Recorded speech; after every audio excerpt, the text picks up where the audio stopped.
Hello everyone, Teresa Van Leisha here. And election day, federal election day. I voted a few days ago. Hope you voted wisely.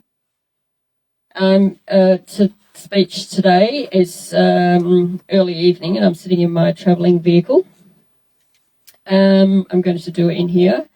Part 2 of the speech I started yesterday, which was part 1 for chapter 5 of my book, which is about how the politicians use psychiatric practice, drugs, laws, history, and other pharmaceutical drugs to kill millions of people all over the world since 1808, and more recently with other types of pharmaceutical injections, particularly since the 1920s. So it was part 1 yesterday. I went for, I think it was 2 hours and 40 minutes nearly, and then the power, my phone cut out. So, I've just got to finish this today because it's important that I finish this topic. It's based on chapter 5 of my excellent book.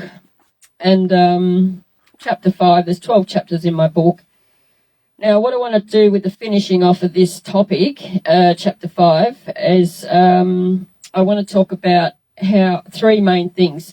I'm going to go through how the politicians use the law and the psychiatric practice and how it's similar to what the Nazis did. And eugenics, which is, I'll go through all the history of eugenics and how that was developed in Western nations particularly. So I'm going to talk all about eugenics and how that's very, very similar to just pretty much what the Nazis did, and also with the psychiatric killing, obviously, and prove that that's what they've been doing since 1808 globally. Started in Germany in 1808. In Australia, they've been doing it since 1811. So I'm going to talk about that with evidence, read from my book. I'm also going to talk about evidence from the book about how the police in the United States in about the 1980s, the federal police and the Supreme Court judges, they raided all psychiatric facilities across 52 states in the United States, and they arrested a lot of them as psychiatrists. And that was done in about the 1980s by the federal police and by the Supreme Court judges. But the practice continued because it's politically legislated and funded. So it's driven by the politicians as well. And then lastly, I'm going to finish with, which I started before and I got cut off at the end. If you watch that part 1 video from the start and to the end yesterday, and I'm going to prove by doing a linguistic analysis how psychiatrists have manipulated language and used language, and I'll prove that the concept of mental illness is actually fake. It's not real, it's fraud. It's highly defamatory character assassination of humans. Basically, horrible words to kill people. That's what they've done. Created horrible words to kill people since 1808. And I have proved that in chapter 5 of my book, so I will prove that to you. And then you can make your own decisions about, the evidence and what to think. Okay, so this one will probably go for over an hour as well, quite a long one. And, maybe an hour and a half. I'm going to start with just looking at the concept of eugenics and the sort of things that they did, the sort of thinking that they used to do what they do.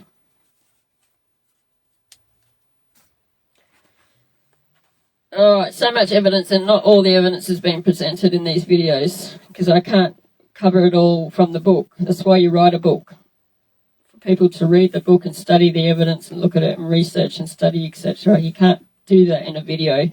Okay, you can only do that in a book, really. All right, so I'm going to read from here, leading into the eugenics nature of what psychiatrists have done. From August 2004 to January 2012, USA psychiatric drug companies hang on, just let me get a bit more comfortable. USA psychiatric drug companies paid out over $10.5 billion in damages to some of their living victims. This is a tiny fraction of the trillions in sales and profits made by pharmaceutical drug companies worldwide. It's nothing for them. The problem is it's politically legislated and funded. That's why and how it continues globally. The world's politicians' psychiatric laws violently use forced incarceration. They call it involuntary commitment. Involuntary is a cushy word for violently forced. Their laws include the use of police to forcibly lock up their victims in a government facility or government-funded private facility, which is assault, torture, control, slavery. They can't get out. It's exactly what the Nazis did. Police lockups and prisons are exactly the same. Psychiatric laws and facilities are worse than prisons, as 99% of their victims have not committed and are not charged with any crime. They cannot leave and are forcibly injected in the body or orally forced with poisonous toxic drugs that can kill. That can kill you, and their other violent treatments can kill you. Forced injected in your own home is also imprisonment, control, slavery, attempted murder, because they use the police to enforce it. So it's similar to Nazism. Government judges, magistrates, presiding members who give orders in courts and administrative tribunals, the SAT judges, all support forced psychiatric lock-up and kill treatments. For these reasons, psychiatric facilities worldwide are in practice the same as concentration camps, all politically legislated and funded. It's the same system that they run. And there's even people in Europe, psychiatrists who admit that, which I have in the book. And when politicians and their paid workers use the law to round up large numbers of people for political and sociological reasons or any other subjective reasons, forcibly lock up and drug people in psychiatric facilities and the home, they're administering a concentration camp system. In Australia, they include a section in their psychiatric laws for Aboriginal people. This is specified eugenics. Eugenics is a school of thought and practices that seeks to manipulate reproduction and alter human gene pools by excluding, murdering people and groups judged to be inferior or promoting humans judged to be superior.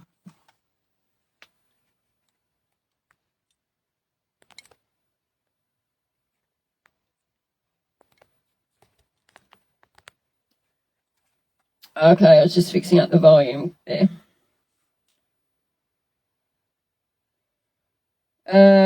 From the start, psychiatry has always been politically legislated and funded eugenics worldwide. The extermination of certain types and groups of people, vulnerable people, poor people, the homeless, the unemployed, the disabled, black minorities, vulnerable women and children, originally and against now supporting LGBTQI plus agenda. Homosexual and transgender people generally don't reproduce. Political and social dissidents. More recently, white people are subjected to psychiatric eugenics. You know, Caucasian people are only 8% of the population, you know that? Of the world's population, 8% of the world's population. So we're subjected to the most racism, and I'll prove that in another speech. It's especially the powerful wiping out everyone else pretty much, and politicians and psychiatrists have also killed millions of Jews and Christians with their murderous practice. LGBTQ plus people, Christians, infidels, women, dissidents are also wiped out in Islamic nations. That's eugenics. Also, German Nazi politicians use the same types of eugenics laws, policies and practices to fill and run concentration, extermination and labour camps across Europe. Nazi politicians use psychiatrists, doctors, police, soldiers to carry out their genocidal policies over 12 years from 1933 to 1945. 95 to 99% were men. Today, politicians' legislative funded psychiatric holocaust is worse than the Second World War, as it's been occurring worldwide for more than 230 years, in some areas of the world for more than 7 centuries. I'm going to quote you some professional people. I've got so many professional people quoted in this book, and in chapter 5, and I can't go through everything in this video. Dr. Jeffrey Schaefer, Professor, Department of Justice and Law, American University. When you go to a real doctor, a family doctor or a cardiologist, a patient always has the right to refuse treatment. So there is no such thing as involuntary treatment when it comes to clinical medicine as practiced by real doctors. Psychiatrists, of course, believe that people can be treated against their will. Again, the person has committed no crime and has no trial and is sent directly to a mental hospital, which is really a prison. Sorry, this is a bit crooked there. Dr. Thomas Sowse, USA professor and author of psychiatry. How many people go to an insane asylum and say, please lock me up? Doctors don't lock up anybody, psychiatrists lock you up. Now, that's not, that building, it's just a building, okay? And they give all these horrible, horrible words and names to all these buildings and, subjective labels of people. So this is how they corrupt and use disgusting language to think it's okay to kill people. That's basically what it comes down to. From the start to today, politicians' psychiatric laws and practices are synonymously straight out of a Nazi-like textbook on a global scale. In Leipzig University, Germany, 1879, Professor Wilhelm Wundt experimented on the human senses. Wundt declared human thoughts, personality and behaviour are nothing more than chemical reactions in the brain. Charlotte Isabert, Senior Policy Advisor, USA Department of Education. Wundt became frustrated with his inability to change behaviour because he was dealing with original psychology, that's the psyche, that's the soul.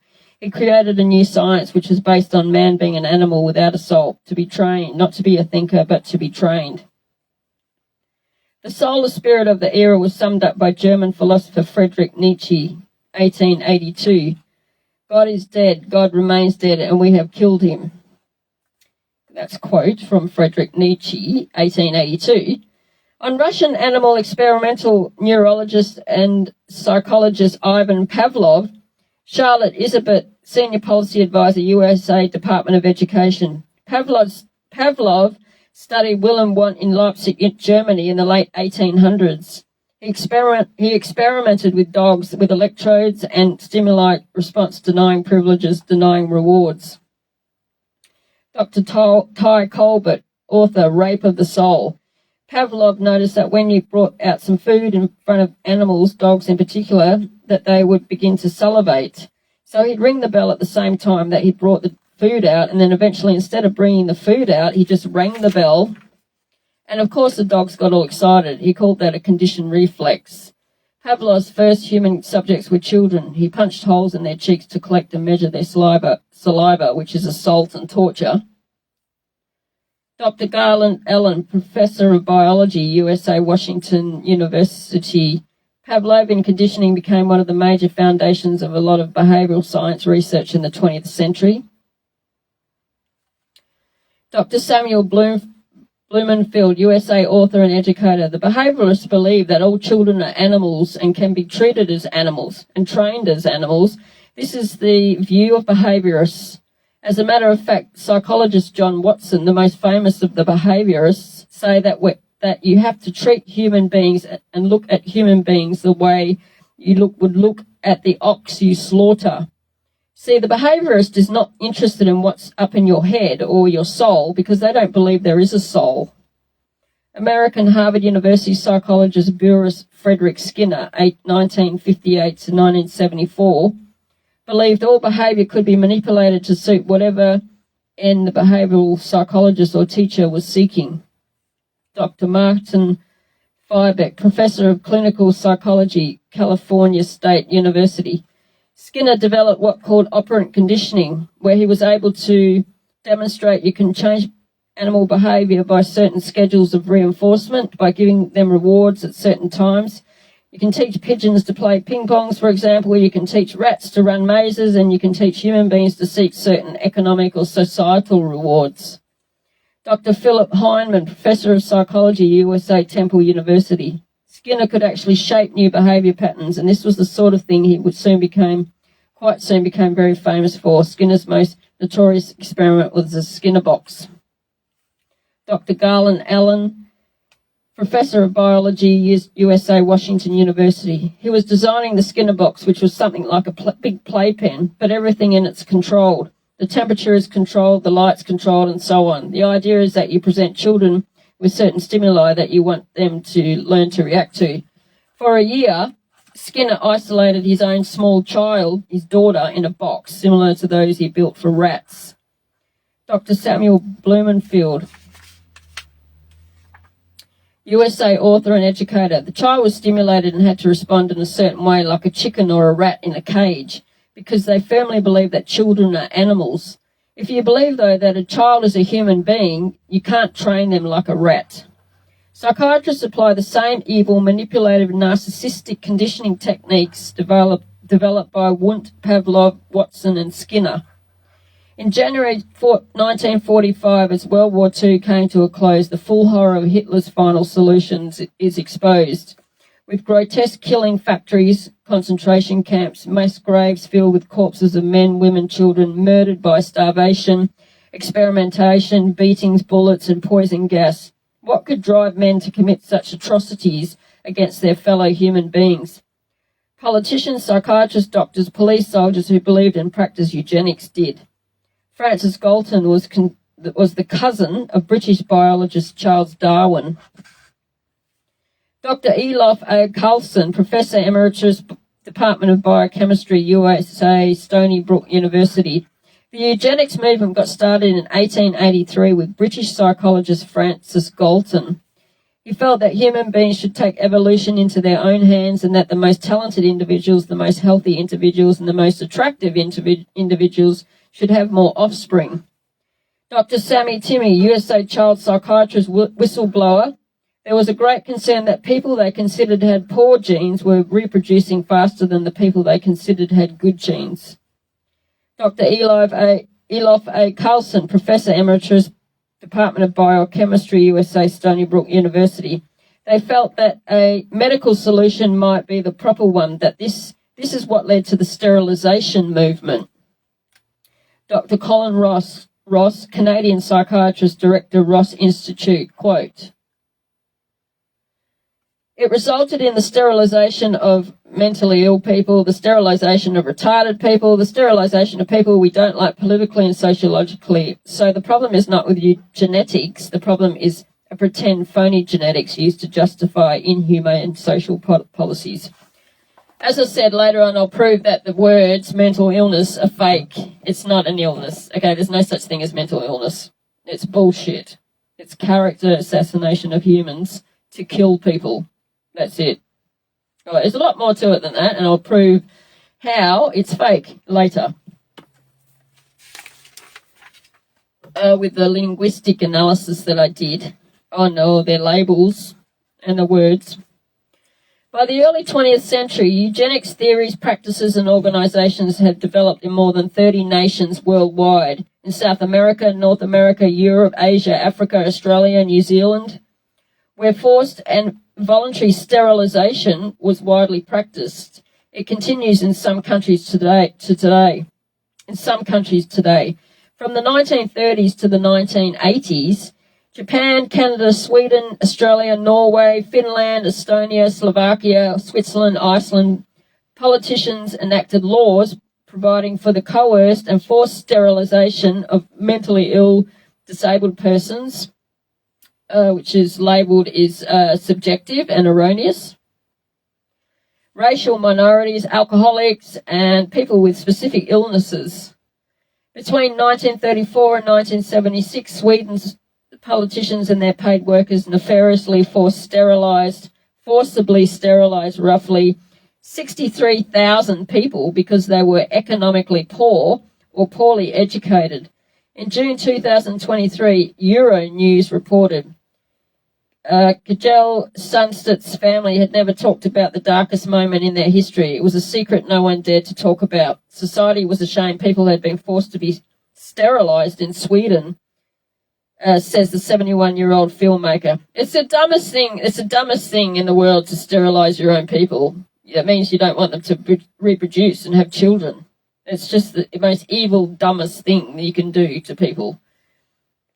He had not even discussed it with his family, so when Sunstedt discovered that 4 of his uncles had been forcibly sterilized, he was shocked. They were sterilized because they were poor. Their crime was poverty. He adds, Sweden set up a eugenics plan grounded in the science of racial biology between 1934 and 1976.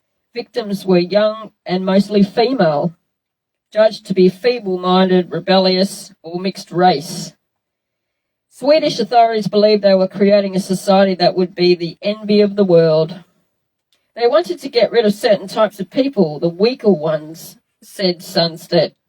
Although Sunstedt's mother managed to escape the Swedish capital and avoid being sterilised, her sister, Marge Britt, wasn't so lucky. Their mother died when Marge Britt was very young, and their family was poor. The Child Protection Service from the municipality intervened and asked her and the younger siblings who had lived at home to undergo an IQ test. During this period, they believed a lot of IQ tests, intelligence was very important to them. They believed a lot in IQ tests. Intelligence was very important to them, says Sunstedt. Well, we know now that intelligence has many, many, many forms and can be measured in many, many ways. These tests mainly consisted of knowledge-based questions, and as Marge Britt and her brothers were poor, they couldn't answer them because they didn't attend school regularly. She scored under the threshold of normal intelligence and therefore was classified as feeble-minded. As a result, she was sent to Nannyland, a mental asylum. She was considered to have a mental illness because she kept protesting, recalls the filmmaker. Although they did IQ tests quite often, once she was inside the institution, they could not say, "Oh, we were wrong." He adds, everyone who left the centre had to be sterilised. That was the rule, so when Marge Britt was moved to another institution, they sent her to undergo surgery.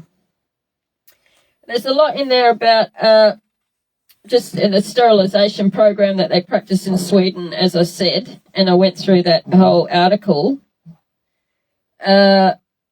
So, anyway, I've just finished there. I'll just go into the next bit.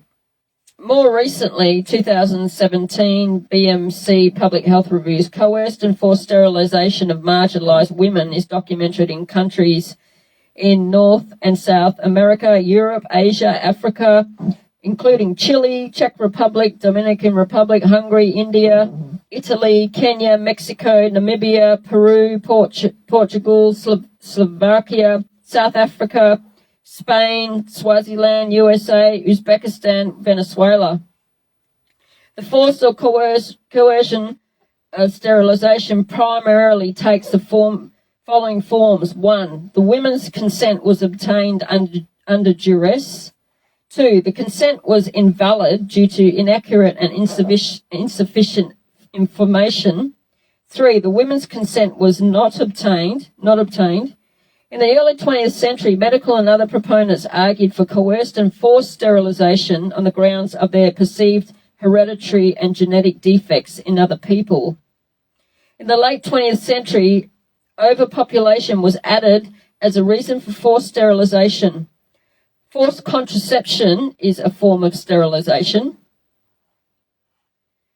Various nations have practiced compulsory forced or coerced sterilisation in certain periods throughout the 20th and 21st centuries, including Australia, Bangladesh, Brazil, Canada, China, Xinjiang, Czechoslovakia, the Czech Republic, Colombia, Denmark, Estonia, Finland, Germany, Guatemala, Iceland, India, Japan, Kenya, Latin America, Mexico, New Zealand, Norway, Peru, South Africa, Sweden, Switzerland, United Kingdom, United States, Georgia, Immigration Detention Center, Puerto Rico, and Uzbekistan.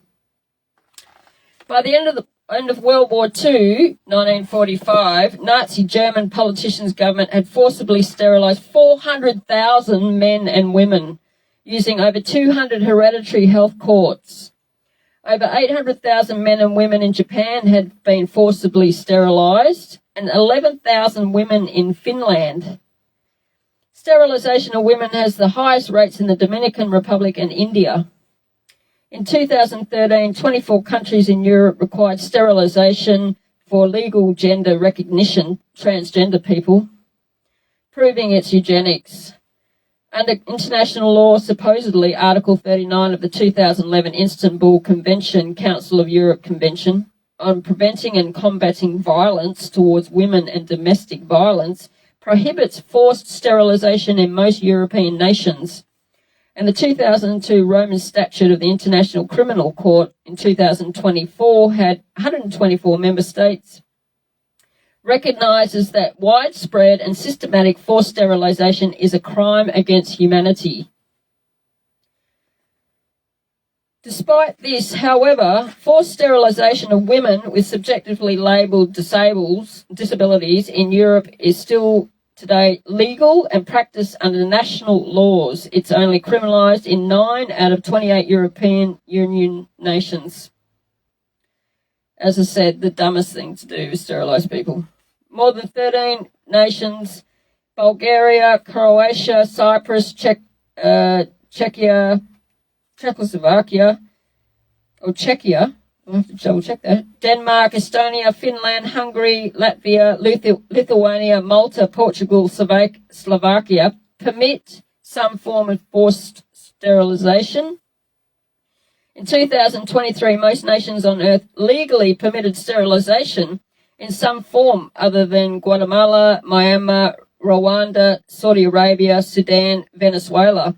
Australia can, in 2024, forcibly sterilise adults and children through guardianship and administration laws, family courts, state administrative tribunals. Recently, there are also media reports that disabled Australian women face forced sterilisation, abortion and contraception, falling under the UN definition of torture. Articles in 2025 quote the CEO of Women with Disabilities Australia, Carolyn Fromoda, claiming cases of mothers taking their children to doctors in Australia and out of the country, requesting to have them sterilised. Just shows you how evil and criminal Australian politicians and their paid workers and some adults and parents are. You know, to sterilise your own child and sterilise people is just disgusting. It's a crime against humanity. The same type of eugenics by adults is happening with the mutilation and sterilisation of children in the name of gender ideology and transgenderism. In addition to sterilisation, from the early 20th century to today, prenatal screening, both widespread abortion and anti-abortion laws, attempted and actual genocide of racial and religious groups, political laws, policies, practices to eliminate the poor, vulnerable, the elderly, manipulating breeding and crossbreeding, various uses of the prison system, state-sanctioned euthanasia, laws, policies and practices encouraging educated women to have more children, forcible removal of children from their birth parents, various forms of psychiatric segregation and killing, the pharmaceutical industry, LGBTQ plus promotion, no natural procreation, transgenderism, transhumanism can all be considered eugenics in various degrees. Negative eugenics aims to eliminate through sterilisation, segregation, killing treatments in government buildings and society, manipulating reproduction and breeding, no reproduction, homelessness, people deemed physically, mentally or morally undesirable. So they're all examples of negative eugenics. Basically getting rid of people that society doesn't like or want, or politically they don't like, and also promoting people who they consider to be healthy and strong and, to have all rights and freedoms and all this sort of thing. 3 international eugenics conferences were held in London and New York between 1912 and 1932. Globally attended by scientists, politicians, social leaders, mostly from the USA, Britain and Europe, to plan and discuss the application of programs to improve human heredity. The Eugenics Education Society was founded in 1907 by British woman Sybil Gotto. She was inspired by eugenicist Francis Galton, who served as its president from 1907 to 1911. It became the British Eugenics Society in 1924, reaching its membership peak during the 1930s, and published the Eugenics Review from 1909 to 1968. This society was renamed the Galton Institute in 1989, and in 2021 it was renamed the Adelphi Genetics Forum, currently based in Wandsworth, London. The International Federation of Eugenics Organisations, IFEO, founded in 1912 in London, held 12 conferences up to 1936, mostly in Europe.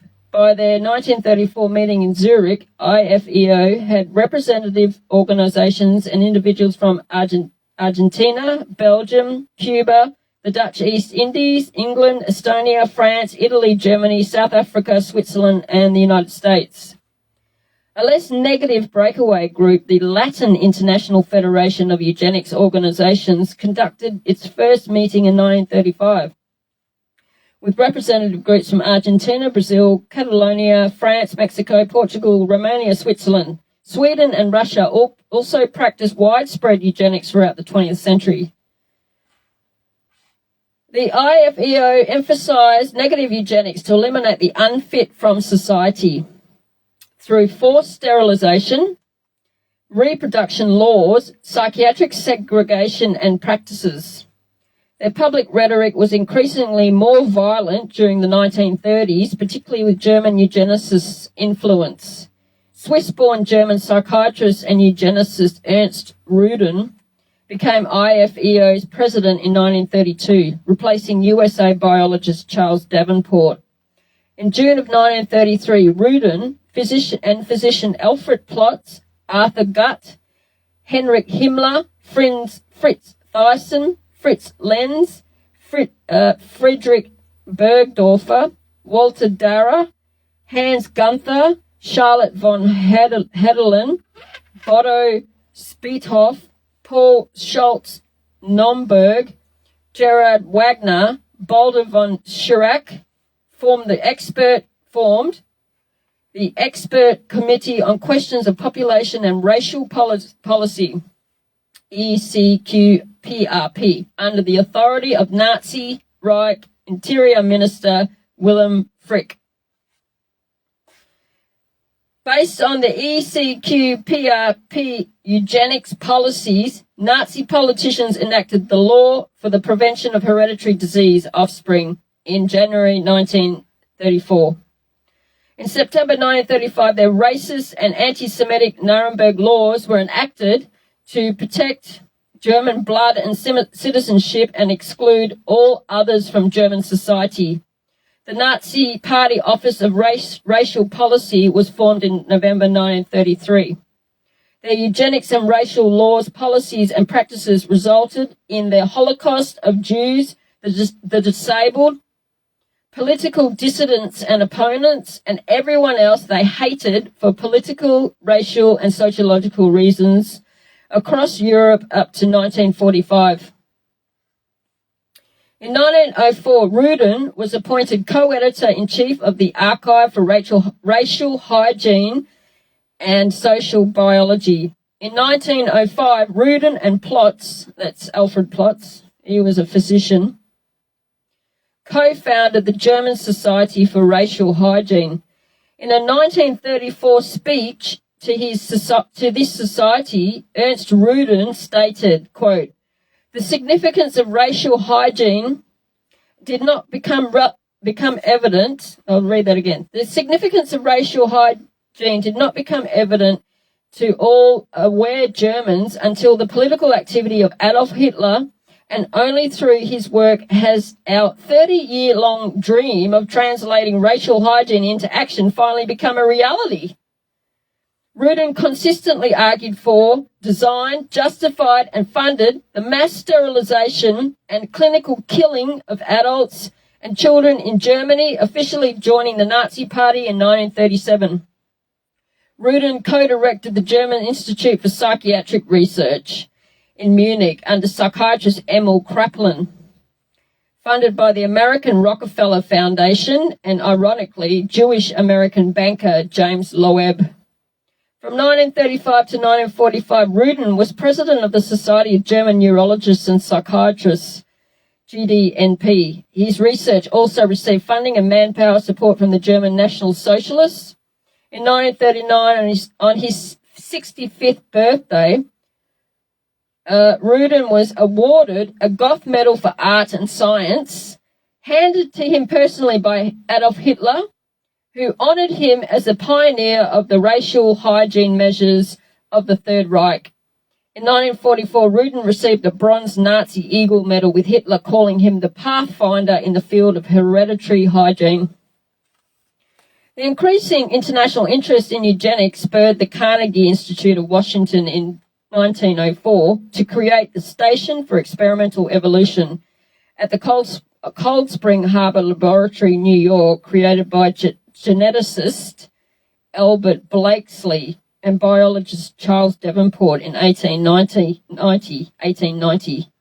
Davenport created the Eugenics Records Office, the ERO, in 1910 and later recruited educator Harry Laughlin as director.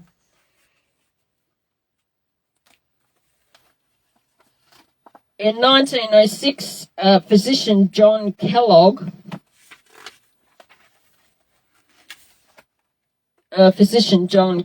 founded the Race Betterment Foundation in Michigan, sponsoring 3 conferences between 1914 and 1928, creating a eugenics registry for family biological records in 1928. Davenport and author Madison Grant and geologist Henry Osborne founded the Galton Society in New York in 1918.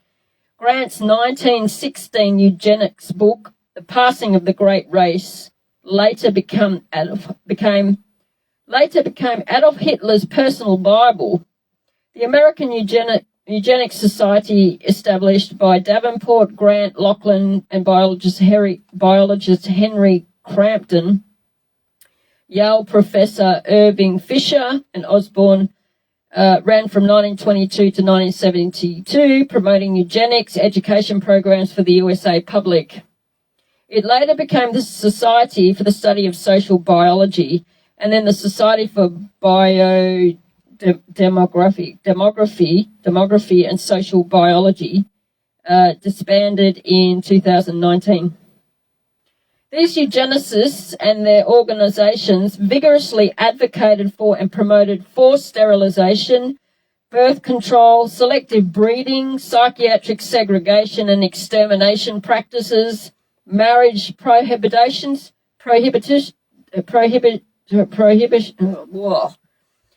I'm obviously a better writer than I am speaker. Marriage prohibitions, euthanasia, and the encouragement of fit humans to reproduce to be practiced in law and society. Adolf Hitler and his Nazi politicians, psychiatrists, doctors massively promoted and practiced eugenics as the science that would rebuild the German nation.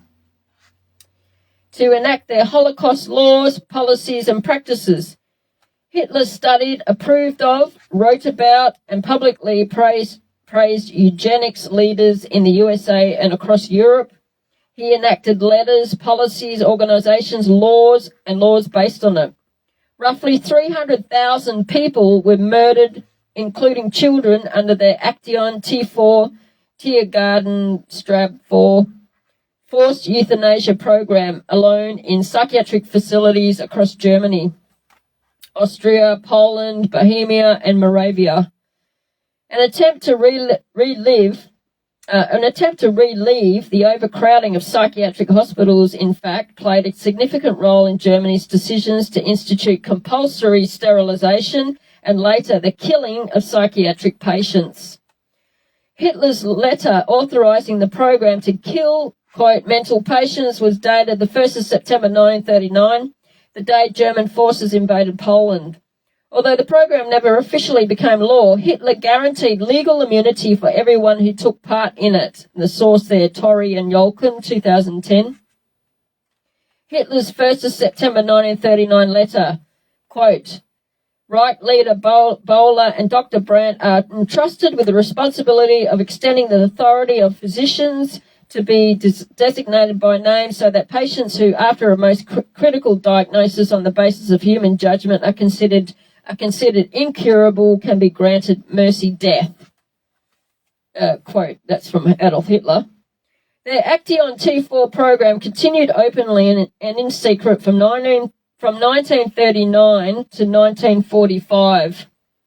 Targets of their Action T4 killing program included people subjectively deemed and labelled mentally or physically unfit, life unworthy of life, useless eaters, empty human shells, incurably sick, cognitive or physically disabled, feeble-minded, mentally ill, imbecility, Down syndrome, dementia, paralysis, encephalitis, prisoners, degenerates, dissidents, epileptic, schizophrenic, manic depressive, cerebral palsy, muscular dystrophy, deaf, blind, homosexual, transvestites, intersex, transgender, idle, insane, weak, elderly, and Jews.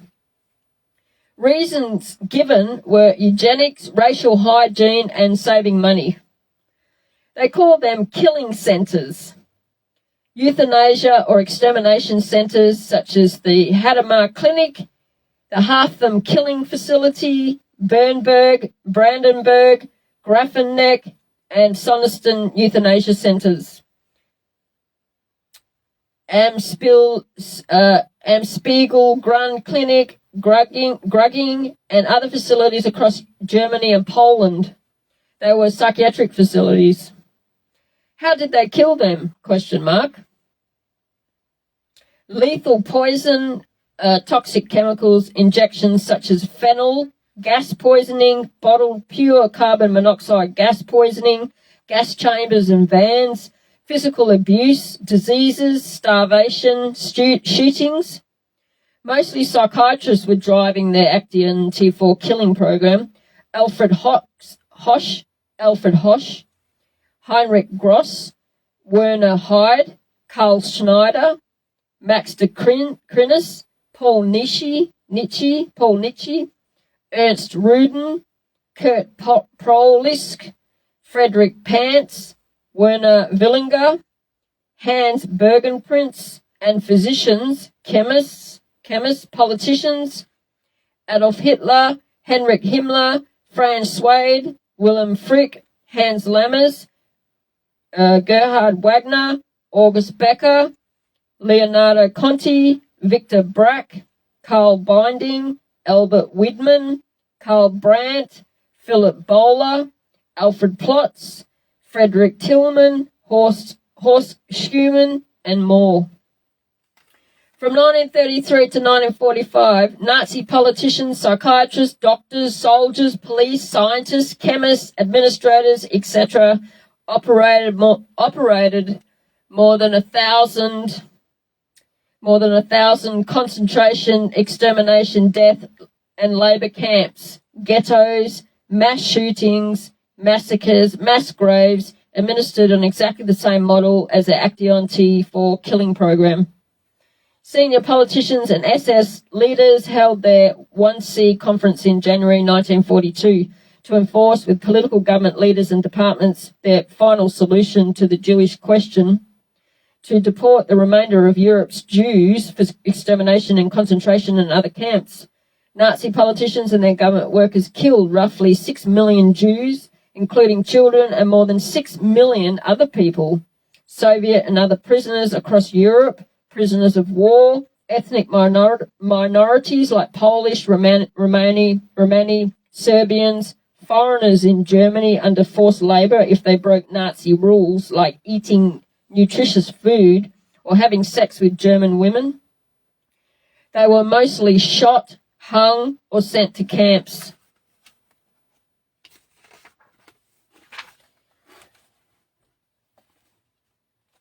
Also murdered were people with various forms of perceived physical and mental disabilities, including children, political opponents and dissidents, resistance fighters, women, Christians who refused to worship Nazi politicians and symbols, Bible scholars and preachers, teachers and academics who refused Nazi politics, homosexuals, bisexual, transgender, black people, gypsies, the elderly, in this manner. People were shot, hung, as well as sent to all types of death camps.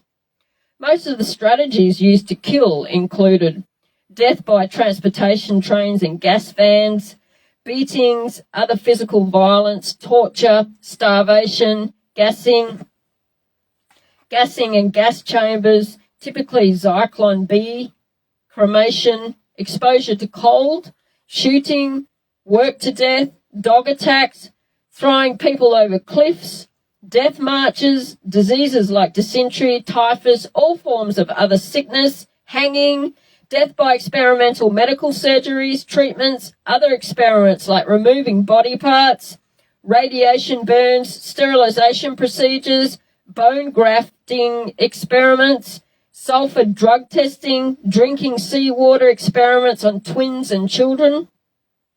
They also injected typhus, malaria, tuberculosis, typhoid fever, yellow fever, infectious hepatitis, infectious blood into their victims to medical experiment on and kill them.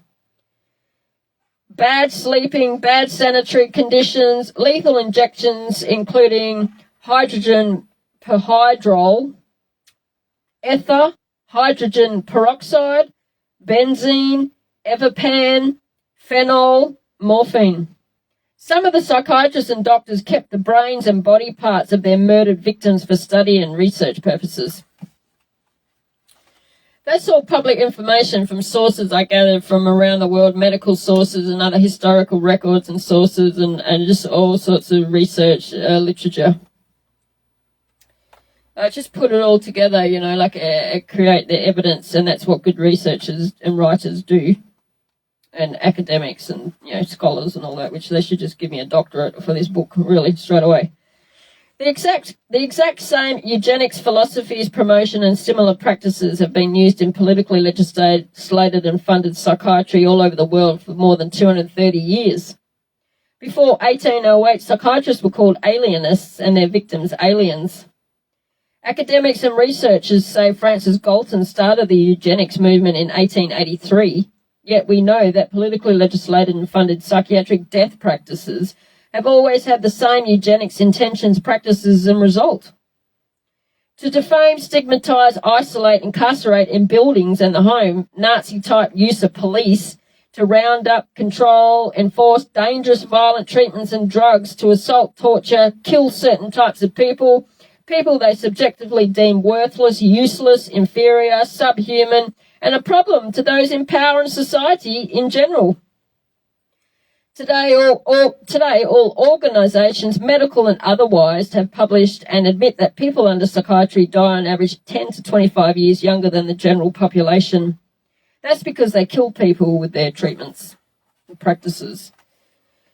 They're just practices, The horrible word treatment, horrible word.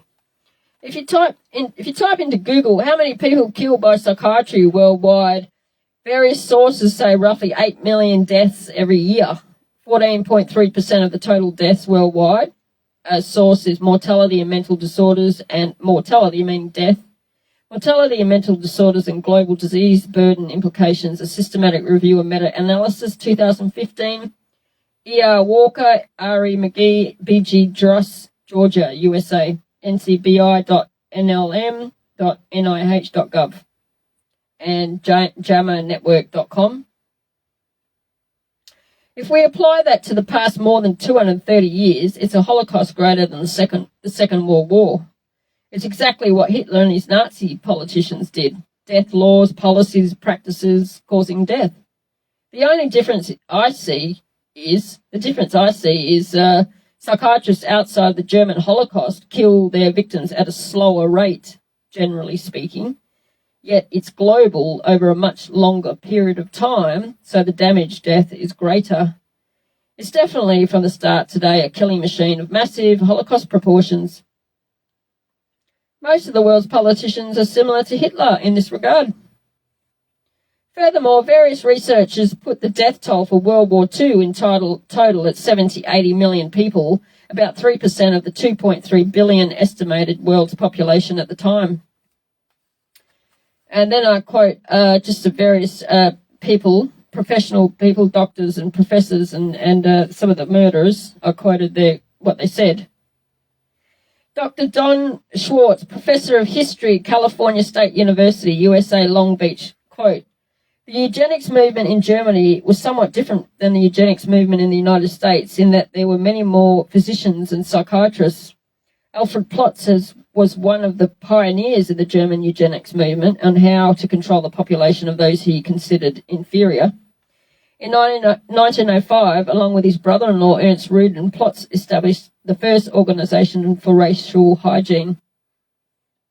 Ernst Rudin, German psychiatrist and eugenicist." This is the guy that Hitler gave medals and awards to. Here's quote him, "All nations have to haul around with them an extraordinarily large number of inferiors, weaklings, sickly and cripples. Through wise legislation on sterilization, we would be able to pursue rationally the best avenues for breeding." Adolf Hitler, 1930s speech, quote, "He who is not healthy and worthy bodily or mentally is not allowed to perpetuate his malady in the body of his child. The right of personal freedom recedes before his duty to preserve the race." This is how psychopaths talk, you know. Dr.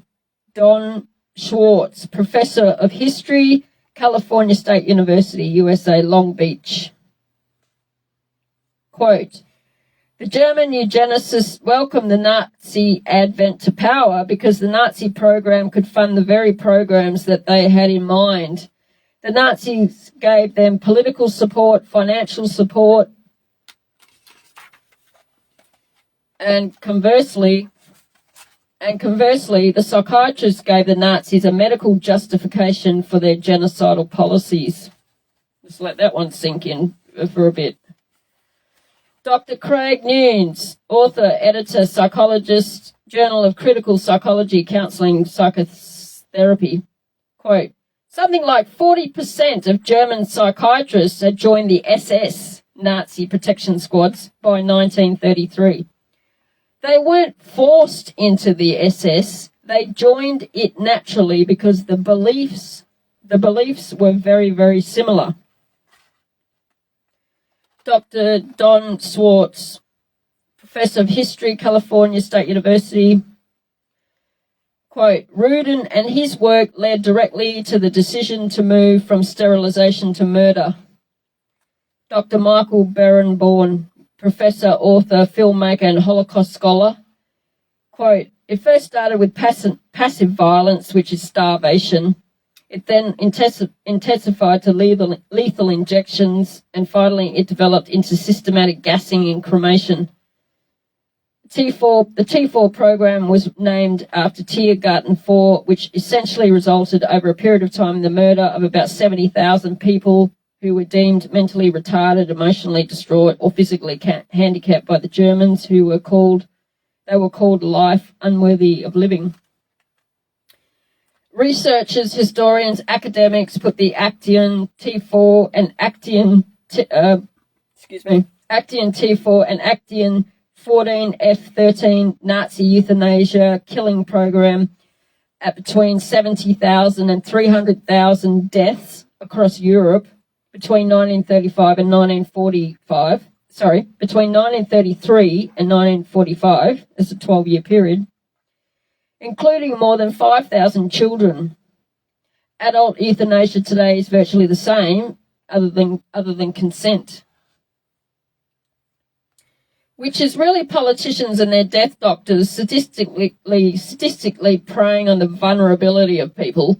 Psychiatry is virtually the same killing program. No consent. They can force you under the law. That's why it's violently forced under the law. Paul Nietzsche, professor of German psychiatrist, T4 euthanasia director, quote, "The screening in the concentration camps went along the same lines and with the same registration forms as in the insane asylums." Dr. Don Schwartz, professor of history, California State University, USA, quote, 6 million Jews died in concentration camps and as a result of Nazi extermination policies. Rudin congratulated Hitler for making Rudin's 30-year dream come true. Paul Nietzsche was later executed, guillotined in 1948 for crimes against humanity in his 1947 Nuremberg trials in Dresden. A number of camp leaders were hung on the spot by the Allied soldiers who liberated the camps. A large series of trials were conducted against Nazi politicians, other officials, doctors, psychiatrists, judges, SS leaders, businessmen, camp leaders, guards, etc., and organisations in Europe. Some committed suicide before capture, during and after the trials. From November 1945 to October 1946, the Nuremberg trials conducted by the International Military Tribunal, the IMT, against 24 Nazi leaders for conspiracy to murder, crimes against peace, war crimes, and crimes against humanity. 12 were sentenced to death, 7 were sentenced to prison between 10 and 20 years, 3 were acquitted, 3 killed themselves, 2 before trial and 1 after. That was Goring. A further subsequent Nuremberg trials were conducted between 1946 and 1949 by USA military courts, consisting of 12 trials, including a judge's trial, and a doctor's trial of 23 Nazi leaders and physicians of the Action T4 killing program. Most of the 23 doctors were doctor's trial of 23 Nazi leaders and physicians of the Action T4 killing program. Most of the 23 were SS leaders and doctors, not the architects of the program. 7 were acquitted, 7 received death sentences, 9 received prison sentences ranging from 10 years to life imprisonment. However, other than Hess, Speer, and von Schirach, they were all released during the 1950s. Only 2 of the 23 in the doctor's trial were architects of the program. That's Karl Brandt and Victor Brack. Were both executed, hung after their 1948 trial. Leonardo Conti was imprisoned while awaiting trial. He hung himself. Adolf Hitler shot himself in 1945. Philip Bohler and Heinrich Himmler both committed suicide by cyanide in different prisons in 1945, awaiting trial. Alfred Plotz died of natural causes in 1940. Wilhelm Frick was executed, hung in the 1946 Nuremberg trials. Gerhard Wagner died of cancer in 1939. They were the architects of it. That's what happened to them. Some of the psychiatrists driving the German Holocaust outrageously were reinstated to practice psychiatry in prominent positions, others not. Paul Nietzsche was executed after trial, as already mentioned. Alfred Hoche, H-O-C-H-E, Alfred Hoche, committed suicide in 1943. Heinrich Gross was imprisoned roughly 3 years by Soviet and Austrian authorities, worked as a post-war court psychiatrist in Germany. He died in 2005, awaiting another trial.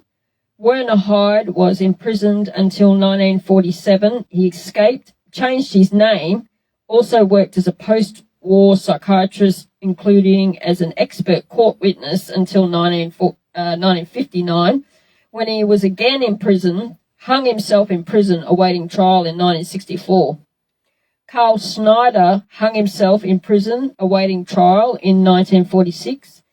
Max de Crinis killed his family with cyanide and then himself in 1945 before being captured. Kurt Polish was taken prisoner of war and released in 1946, again imprisoned in 1947, was released after trial, acquitted in 1950. He returned as professor. Here we go. He returned as professor, chair of psychiatry, University of Bonn in 1952 until his death in 1955. I mean, they just murdered millions of people and then they just went back to work in the government because the politicians allowed it, you know. Frederick Pants was briefly imprisoned and released in 1945, later acquitted along with Polish. Pants sued the government to be reinstated to practice psychiatry and became director of the Dusseldorf University Mental Hospital. He died in 1973. Werner Villinger became co-chairman of the World Forum for Mental Health in 1951. In 1952, elected president of the German Association for Child and Youth Psychiatry between 1952 and 1954. He was director of the German Society of Psychiatry. In 1961, German authorities announced their intention to prosecute Villinger for his crimes under Nazism. Before his trial, he killed himself by throwing himself off a mountaintop in Innsbruck. Military psychiatrist Hans Berger Prinz, never jailed for his crimes, became the director of the University Clinic Hamburg-Eppendorf from 1947 to 1965. He died in 1976. Horst Schumann, a brutal monster doctor, was extradited from Ghana to West Germany in 1966. He admitted killing 80,000 Jews. He was released from prison in 1972 on health grounds. He died in 1983. Bragging about psychiatrist's license to kill, American psychiatrist Robert J. Lifton said of Schumann, quote, "Schumann has great importance for us because of what he did. Intense involvement in both direct medical killing and unusually brutal Auschwitz experiments, and what he was, an ordinary but highly Nazified man and doctor." Well, clap, clap, clap for you, mate. That's his quote. Ernst Rudin, one of the biggest psychiatric criminals involved, was placed under house arrest between 1945 and 1947 by the USA-based Munich military government, lied and denied all wrongdoing. He blamed British and American eugenicists. Rudin was released after a denazification trial with, ironically, German-born American Jewish psychiatrist Franz Coleman and physicist Max Planck supporting him as witnesses. He got a $500 Rhinemark fine. I mean, he was involved. He was one of the main architects of murdering millions of people, you know. Rudin got away with mass murder by denying everything, shaming American and British involvement in eugenics, which is sterilization, psychiatric killing. He died of natural causes in 1952. They're all going to burn in hell anyway. The Nuremberg process initiated 3,889 cases. 3,400 were dropped. 489 cases went to trial involving 1,672 defendants. 1,416 were found guilty. Roughly 200 were executed. Another 279 were sentenced between 10 years and life imprisonment. Outrageously, during the 1950s, all Nazi prisoners, except 3, from all Nuremberg trials were released by American High Commissioner for Occupied Germany, John McCloy, after intense political pressure. So many of the architects and main collaborators of the Holocaust of 12 million Jews and non-Jews and roughly 75 million dead in total for World War II largely got away with it. A further 10 trials were conducted against SS camp leaders, guards, doctors, mostly in the camp locations across Germany, Poland and Austria from December 1944 to June of 1981. Many of the defendants of these trials were sentenced to death or given long prison terms. Other trials were conducted in the Far East by the International Military Tribunal. And I just quote some more professional people as evidence. Dr. Don Schwartz, Professor of History, California State University, USA, Long Beach. Quote, there were some doctors who were prosecuted, but very few. Ernst Ruden returned to Switzerland at the end of the war. He did not serve any prison time. Quote, and I inserted there, Ruden did serve 2 years house arrest. Dr. Arthur Kaplan, Professor of Bioethics, New York University Grossman School of Medicine. One of the strangest things of all about the legacy of Nazi science is that some of the nastiest psychiatric eugenicists at the end of the war went back to work either in Germany or sometimes in the United States. Professor Frank Schneider, president of the German Association of Psychiatry, Psychotherapy and Neurology in 1999 said, quote, under National Socialism, Nazi psychiatrists controlled the selection of those to be killed. They forced them to be sterilized, arranged their deaths, and even performed killings themselves.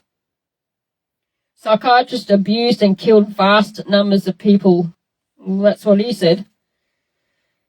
President, German Association of Psychiatry, Psychotherapy, Neurology in 2010 on psychiatry under National Socialism said, psychiatrists condemned people, lied to them, forcibly sterilized, and killed them. Healing became extermination. You know, nothing's different to what psychiatrists have done for 230 years. It's no different. It's no different what they've done globally. It's the same thing. They exterminate people.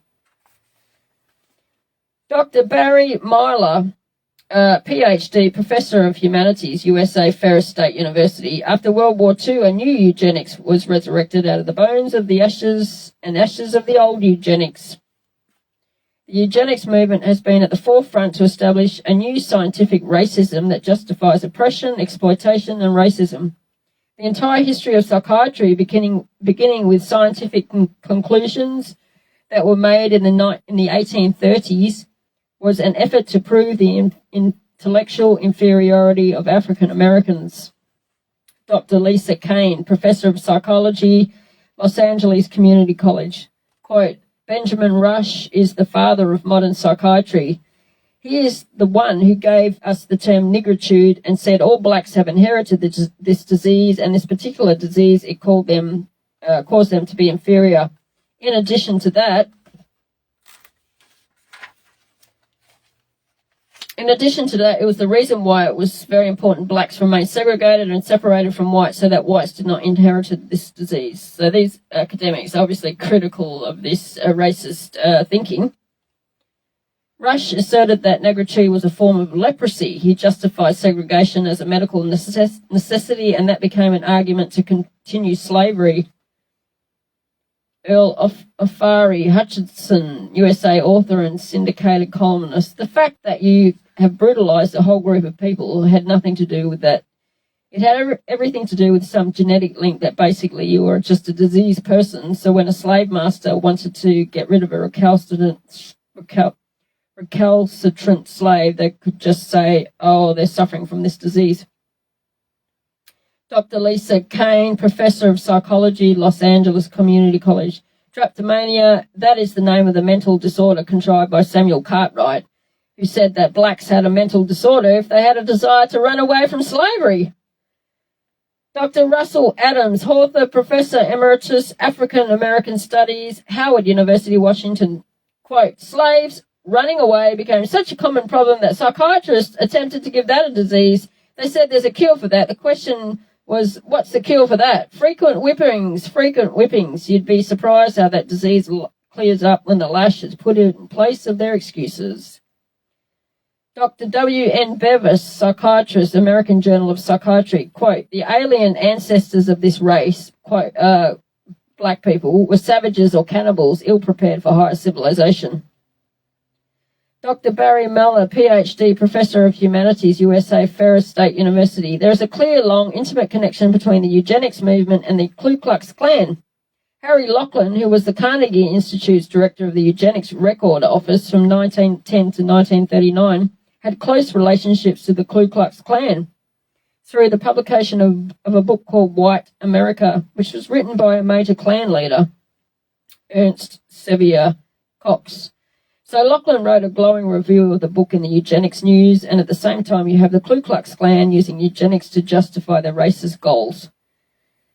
And on and on and on and on it goes, on and on and on, with all the evidence from all professional people about some of these horrific thinking practices.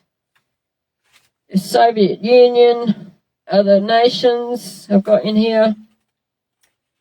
What they did to Britney Spears. You should look at that documentary on Netflix, Britney versus Spears.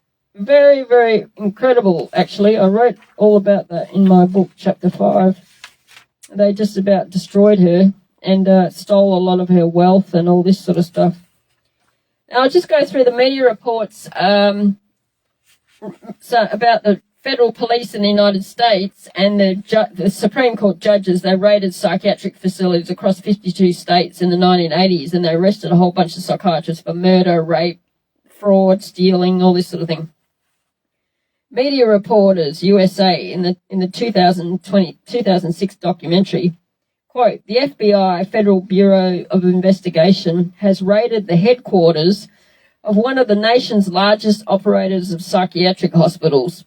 Hundreds complained of overbilling, misdiagnosed conditions, and insurance fraud. Investigators say that they found more than 5,000 similar cases in all 50 states.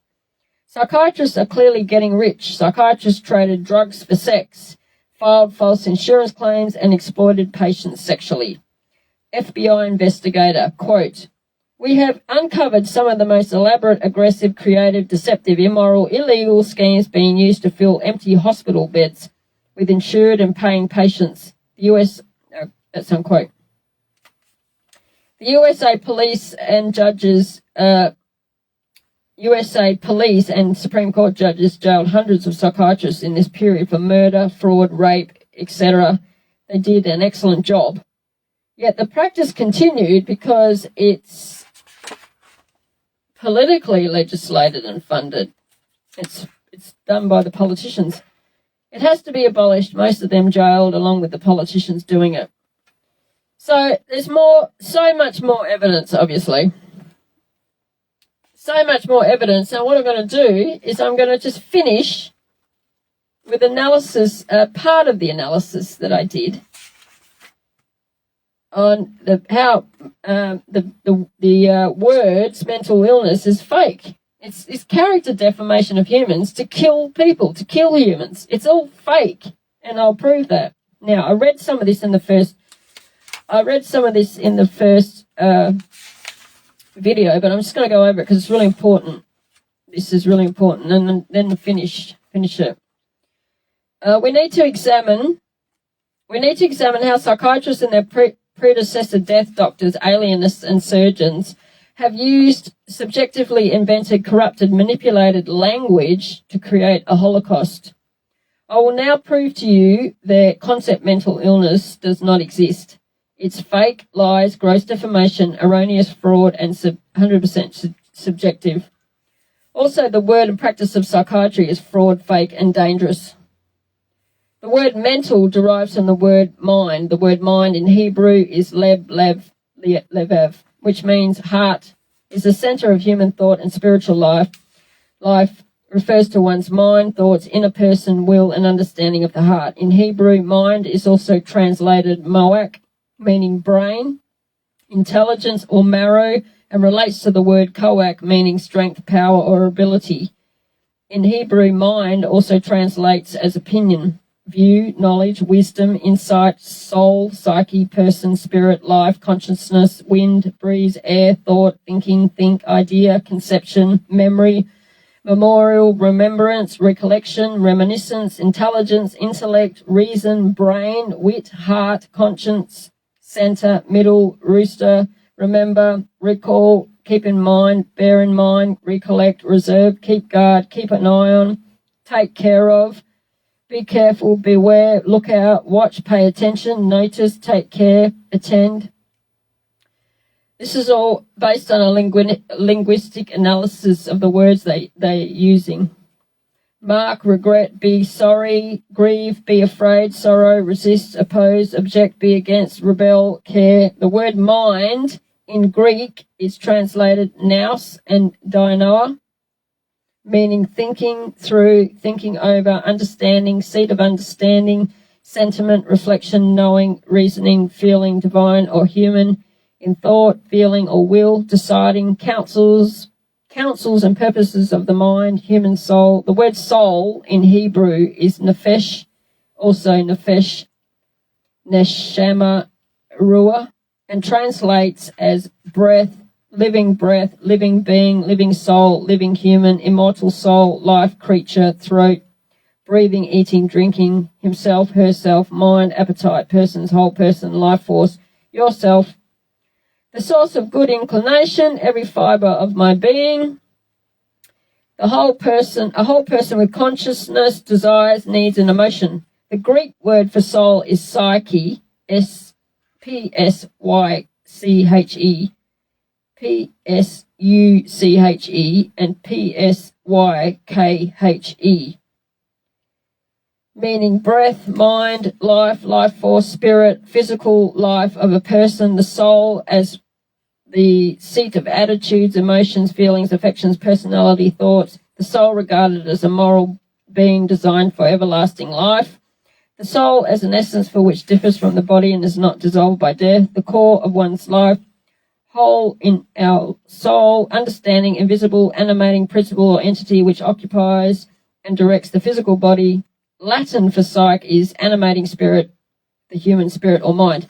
I got all that from dictionaries, from a dictionary linguistic analysis. Now, whether intentional or not, when people in society say other people are mentally ill, they are really saying they want to wipe out, kill people they deem inferior. That's it from the start to today. It's defamation and character assassination of humans. In fact, if people call you mentally ill, okay, it's really a death threat. It really is a death threat, okay, because you can be killed with the practice of psychiatry by also general practitioner and society. So if you're going to call people mentally ill, I say to society, you're giving them a death threat. It's a death threat. It's fake anyway. It's all fake. It's just horrible, horrible words that they use to kill people.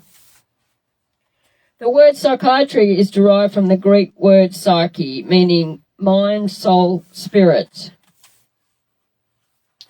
Invisible animating entity occupying the physical body, as I have described. The term and practice psychiatry was subjectively invented by German physician Johann Christian Reil in 1808 and literally means the medical, quote, the medical treatment of the soul or psyche. It is literally and biologically impossible to medically treat the soul or the psyche. It is medically impossible and biologically impossible, literally and biologically impossible to medically treat the soul or the psyche, especially for a non-existent or subjective reason or opinion of another human being. Before this, so-called doctors who subjectively labelled people as mentally ill were called alienists and their victims called aliens. From the start, they didn't see their victims as human, enabling them to commit their violent atrocities, and this continues today. Before and after the word and practice psychiatry was subjectively invented, doctors, alienists, psychiatrists, surgeons, and the public assaulted, tortured, and killed their victims for the non-existent or subjective label of mental illness. The word psych comes from the Greek word psyche, S-P-S-Y-K-H-E, meaning soul, mind, or spirit. We know the word mind in the Hebrew and Greek literally refers to heart, brain, and soul. Psychiatry is fraud, fake, and dangerous because it's impossible to medically treat the soul, spirit, mind, psyche, heart, or brain for a non-existent or subjective reason or opinion. To do so is harmful. It's an attack on the brain. You can assault, torture, and kill the brain and heart and try to kill the soul, and that's what throughout history to today their treatments and practices have done and tried to do. You can't kill the soul. It's the divine part of the living human that communes with God and Jesus, or Satan, 666, the devil, in prayer. In today's world, a neurologist treats the brain if there is a biological injury or tumour, for example. A cardiologist treats the heart for similar reasons, yet psychiatrists treat their own subjective labels, not the brain or heart. For many centuries, atheists and other scientists and doctors believe children and adults are animals without a soul, so their treatments are cruel, violent, torturous, and dangerous, resulting in death.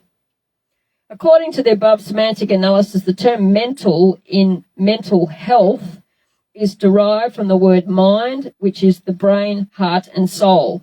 So we're talking about organs of the body. You don't have a mental. You have a brain. Let's just say it's the brain. A more accurate description is brain health, not mental health.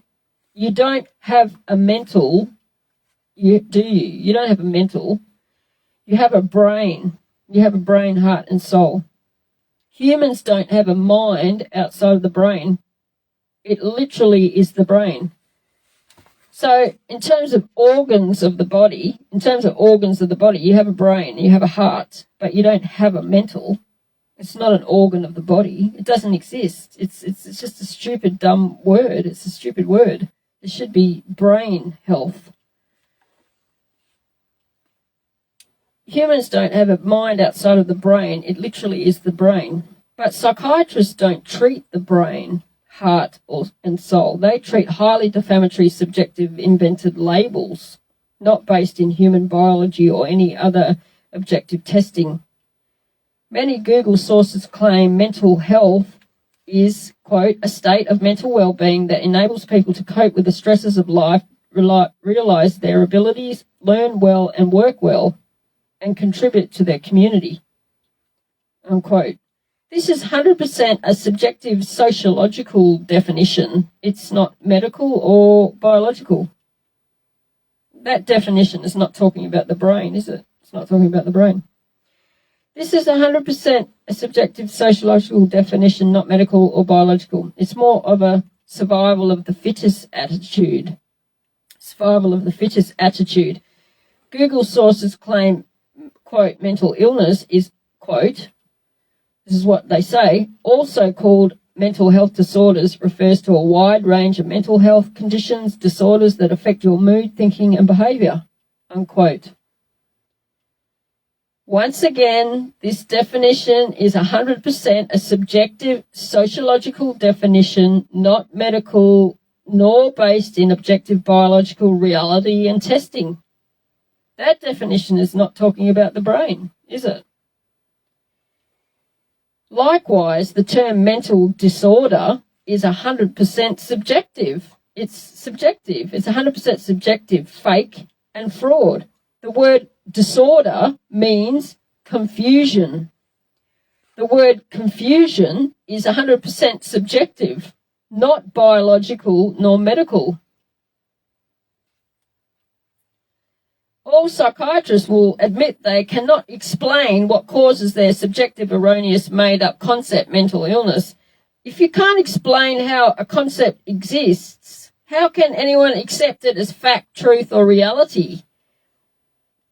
Remember, the word mental is derived from the word mind, which is your brain, heart, and soul.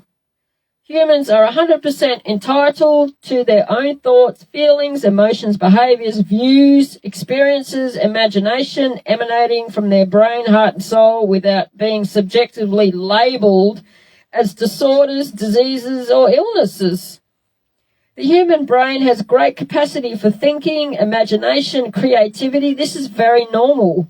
Human thoughts, feelings, ideas, emotions, experiences, mood, behaviour are 100% normal. To say they're disordered, diseased, or ill is a big fat lie, fake, gross defamation, 100% subjective, not based in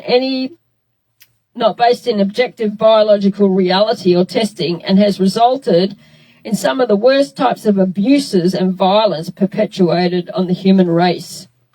It's also very important to know that the highly defamatory, fake, malicious, subjective words, labels, mental disorders, mental illness, lunatic, lunacy, crazy, insane, insanity, idiocy, woodness, madness, whack job, nutcase, nutter, nut job, cooker, maniac, asylum, have enabled the word to create a holocaust over more than 7 centuries to today. I mean, it's incredible that words can kill people, right? But I prove that that's how they do it. Talk about character assassination of people leading to their potential assassination by politicians, their paid workers, and the public. People assume mental illness is real. It's not. It's not real in biology. You understand this when you analyse the words. They're just words. Okay, they're just words. Everyone's conception of normal, weird, or strange is subjective and different. What I consider strange may be normal to other people, and vice versa. What is normal and abnormal anyway? Who gets to decide? Who gets to decide that? As Voltaire said, if people can believe absurdities, they can commit atrocities. Such nasty, dehumanising, demoralising, cruel words have resulted in violence, shocking abuse and death perpetuated by humans against other humans. Many people are sadistic. They laugh when you challenge them on these issues and tell them people are killed under this practice. It gives a whole new meaning to the phrase, sticks and stones may break my bones, yet words will never harm me. This is the power of words. They can encourage, edify, inspire, educate, strengthen, and empower ourselves and each other. Love, kindness, goodness, and compassion does that. Or words can tear us down and destroy us. I'm a free speech absolutist. I would rarely say certain words should be banned or anything like that. Yet I want the world to know and understand how words and language have and are used to cause and impact life and death. What is the psychology of psychiatrists and other people to grossly defame and character assassinate other humans and themselves? To want people forcibly locked away, tortured and drugged in facilities and the community? What sort of cruel thinking, emotions, violence, hatred, narcissism, and thinking of superiority? They have rights to live in freedom and go about their lives, but not other humans they deem to be of lesser value, people they don't like, ? Why do people think they have rights to defame and kill other humans with violent labels, treatments, and dangerous drugs? Perhaps many people are ignorant about their own prejudices, assumptions, what they are saying, doing, and supporting. How can this gross defamation of humans and their associated violent practices go on for so many centuries without a public outcry to stop it? It took me 12 months of research and people's observed experiences to work out how evil, violent, death-resulting and problematic to humanity these practices are. Why and how does it continue? Jesus said in the scripture in Matthew chapter 15, verse 18 to 19, quote, "The things that come out of the mouth come from the heart. The things that come from the mouth come out of the mouth come from the heart, and these make a person unclean. For out of the heart comes evil thoughts, murder, adultery, sexual immorality, theft, false testimony, slander." Unquote. Jesus sometimes went off on his own to pray and didn't want to be around people, as he said he knew what was in their hearts. And I can understand how he feels.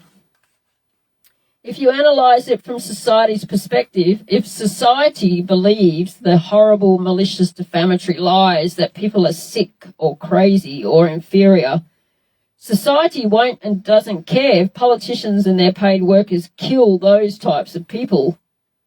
It would explain why society doesn't fight against their violent, horrible injustices for over 230 years globally. If you look at it objectively, politicians and society have used two fake words, mental illness, to assault, torture and kill tens of millions of people. How fucked up and criminal is that? Seems to me politicians and society are mentally ill for killing people. Logically, if you think people are ill in the brain, you wouldn't want to heal. Logically, if you think people are ill in the brain, you would want to heal and make those people healthy. Yet society kills such people. They're demonizing words created by society. Yet who are the demons, the violent oppressor or the oppressed? How can words be used to kill people? We are literally talking about words, that's it. On the basis of two words, society kills people. What I call two killer words. Making people think and believe they are mentally ill is cruel, degrading, abusive, sadistic, it's torture, it's a death sentence. Even if those two words were real, which they aren't, they're not even real words. If they were real, even if those two words were real, which they aren't, but even if they were, it's still murder and a Holocaust. Guaranteed politicians and society have killed millions of Christians with this evil, foul, violent practice and stolen their wealth. That's over over 2 centuries. I remember years ago watching a media video report in Victoria where police shot and killed a man after he got out of a car driving.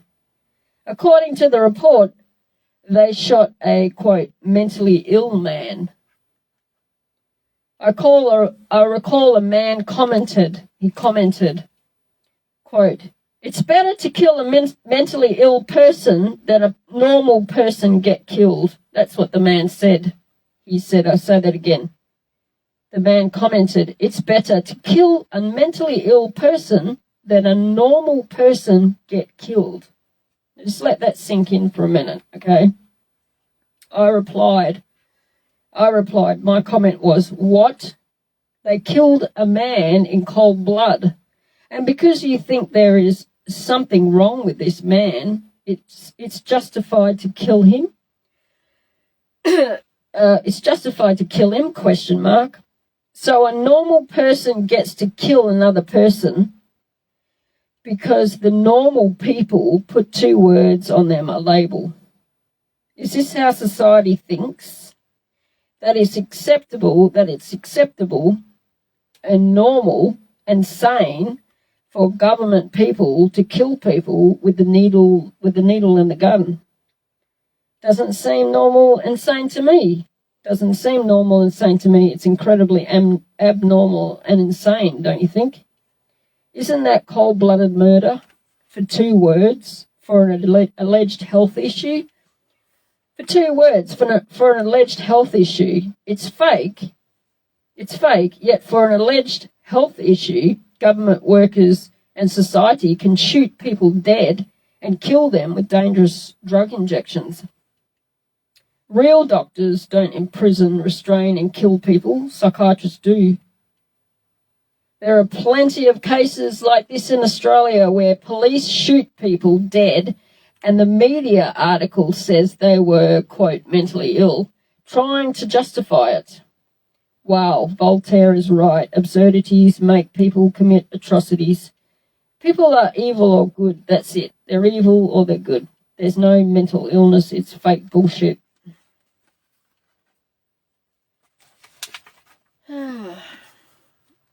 Imagine creating words to kill people. Outrageous. Your brain is a powerful, complex organ that creates motor control, sensory regulation, language, lateralization, emotion, cognition, and so much more. We still don't understand how the brain really works and never will. Everything conceptualized about the human brain in research, teaching, literature, and practice always has been, still is, and always will be theory. It's rather questionable whether the human brain should be touched or interfered with.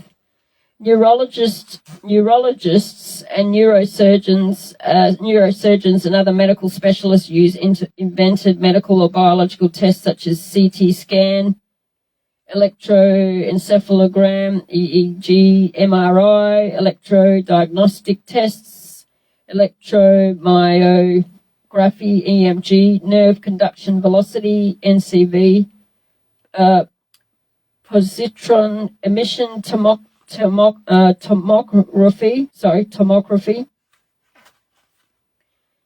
anteriogram, spinal tap, lumbar puncture, evoked potentials, myelogram, neurosonography, ultrasound, sonography, biopsies, and blood tests to try to understand what's happening in the brain, spinal cord, other organs of the body.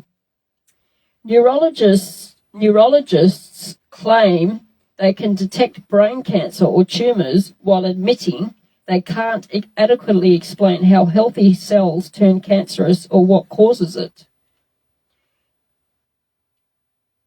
If we can't explain what causes a concept, how can we accept it as fact, truth, or reality?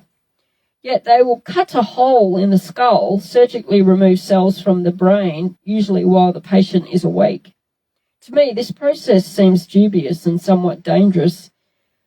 I'd never let anyone touch my brain. That's not normal or healthy to me.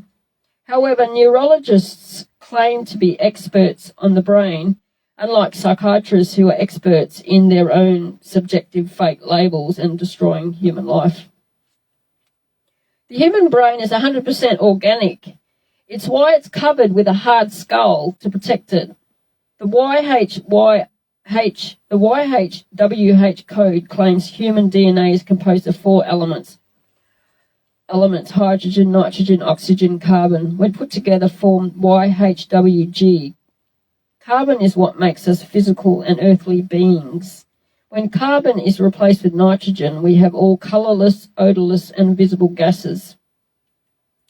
They form the letters YHWH, Yahweh, which is the name of the God of the Bible.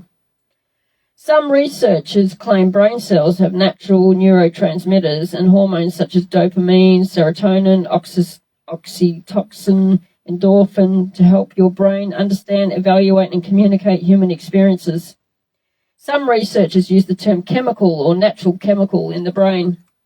I reject the notion that the brain has chemicals, not in the modern understanding of the word.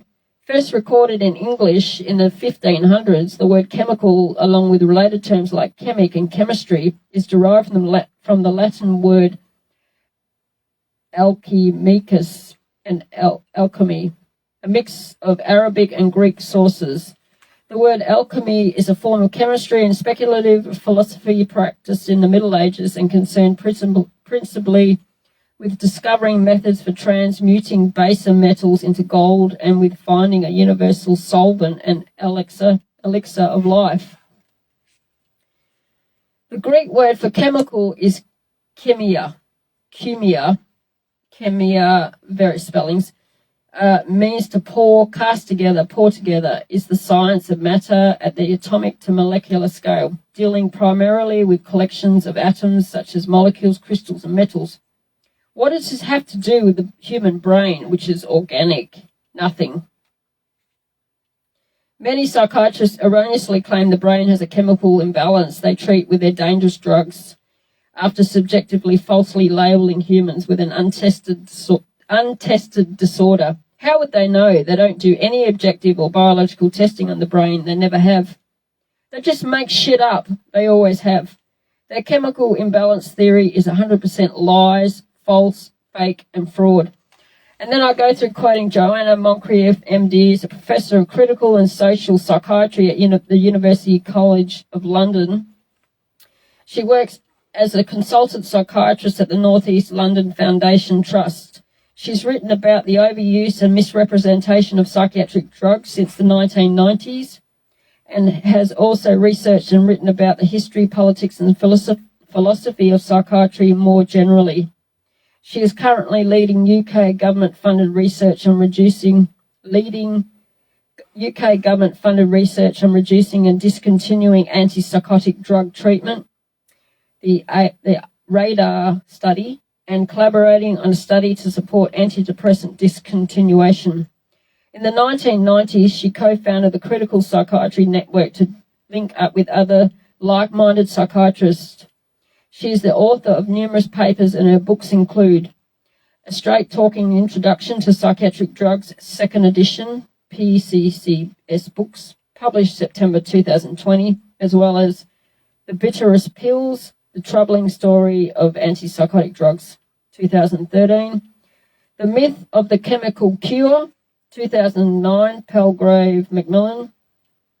In an August 2022 video, Professor Moncrieff said, quote, "The serotonin hypothesis of depression, despite the fact it's been widely publicised and been the basis of many recommendations to patients to take antidepressants, I'm quite sure that many people have been told that they have a chemical imbalance or they might have a chemical imbalance and this drug is being prescribed to put it right.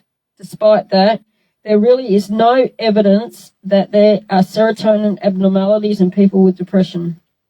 There are studies that show indications of some studies that show indications of lowered serotonin activity. There are as many, if not more, studies that show indications of increased serotonin activity in people with depression, and studies that show no difference between people with depression and people without depression in terms of serotonin activity. So yes, overall, there's really no evidence there's an abnormality of serotonin in depression. Source, Medicating Normal Youth, YouTube channel, Dr. Joanna Moncrieff debunks serotonin hypothesis of depression. In July 2022, Dr. Joanna Moncrieff, Dr. Ruth Cooper, and Dr. Mark Horowitz published a very comprehensive The Serotonin Theory of Depression, a systematic umbrella review of the evidence in journal Molecular Psychiatry. They concluded, a comprehensive review of the major strands of research on serotonin shows there is no convincing There is no convincing evidence that depression is associated with or caused by lower serotonin concentrations or activity. This review suggests that the huge research effort based on the serotonin hypothesis has not produced convincing evidence of a biochemical basis to depression.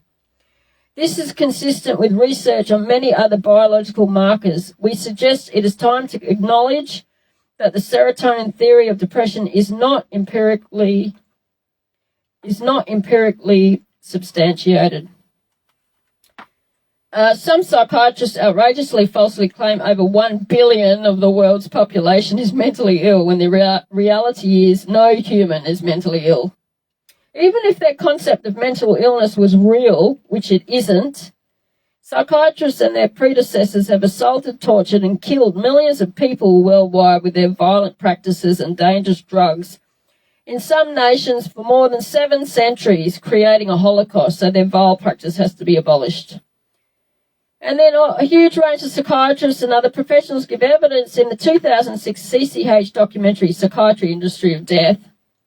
German psychiatrist says in documentary, quote, psychiatric illness is not really an illness. Mexican psychiatrist, quote, how do you evaluate if someone is cured or sick? USA psychiatrist, quote, a cure is certainly something we look forward to. We have no earthly idea how to accomplish. There are no cures in psychiatry. Norway psychiatrists, we're not good at causes. We don't know what causes mental illness. Dr. Mark Philidai, director of USA Medical Clinic. This chemical imbalance is one of the greatest fallacies ever foisted upon patients and the public. There is no chemical test to show an imbalance related to any psychiatric disease, whether it's depression or anxiety, what have you. Dr. Bob Johnson, author, Unsafe at Any Dose. The chemical imbalance is for the benefit of the psychiatrist. It has to be there so that psychiatrists can treat it. Dr. Schaefer, professor, Department of Justice and Law, American University, quote, psychiatrists basically believe that everyone is mentally ill. Dr. Thomas Souse, USA professor and author, psychiatry. You smoke too much, it's a disease. You're too unhappy, it's a disease. You're too thin, it's a disease. You're too fat, it's a disease.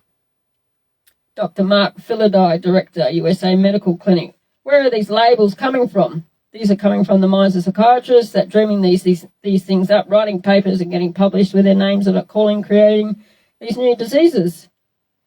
Dr. Ron Leifer, USA psychiatrist, quote, there is not one shred of credible evidence that any respectable scientist would consider valid, demonstrating that anything that psychiatrists call mental illness are brain diseases or biochemical imbalances. It's all fraud. And on and on and on and on it goes. I've quoted like hundreds of people in this book, chapter 5. I don't have time to read it all. You can buy the book and read it. Now, some of the labels that they made up, I'll just finish with this because I think this video is going long and I have to go and visit my brother. In 2006, psychiatrists used their DSM and ICD to subjectively label 450 million people worldwide as mentally ill, a total equal to the populations of France, Italy, Germany, Canada, United Kingdom, and Russia combined, at an economic cost of more than $334 billion. Today, it's difficult to find exact economic costs to the taxpaying public and pharmaceutical company profits from psychiatry, but it's in the billions and trillions globally over more than 230 years. Roughly $76 trillion, $820 billion. The public is paying for this political government lethal killing machine through the taxation system. DSM-1 was published in 1952, containing roughly 60 subjective so-called disorders, fake labels. DSM-2 was published in 1968, containing 182 subjective labels. DSM-3 was published in 1980, containing 265 subjective labels. DSM-4 was published in 1994, containing 410 subjective labels.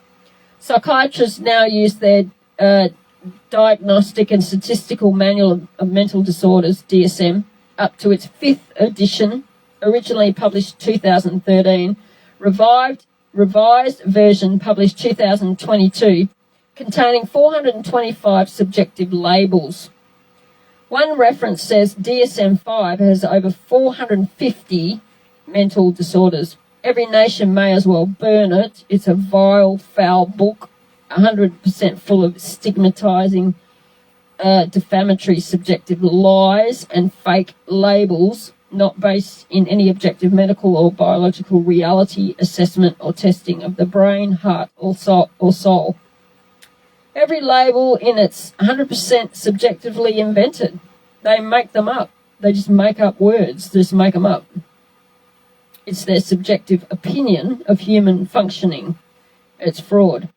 They voted on their fake labels. If passed, the label goes in the DSM. You may be shocked to know that so-called disorders such as dementia Alzheimer's, autism, ADHD are all 100% subjectively invented by psychiatrists. You don't understand this now, but the labels like autism is fake. Autism is fake. It's not real.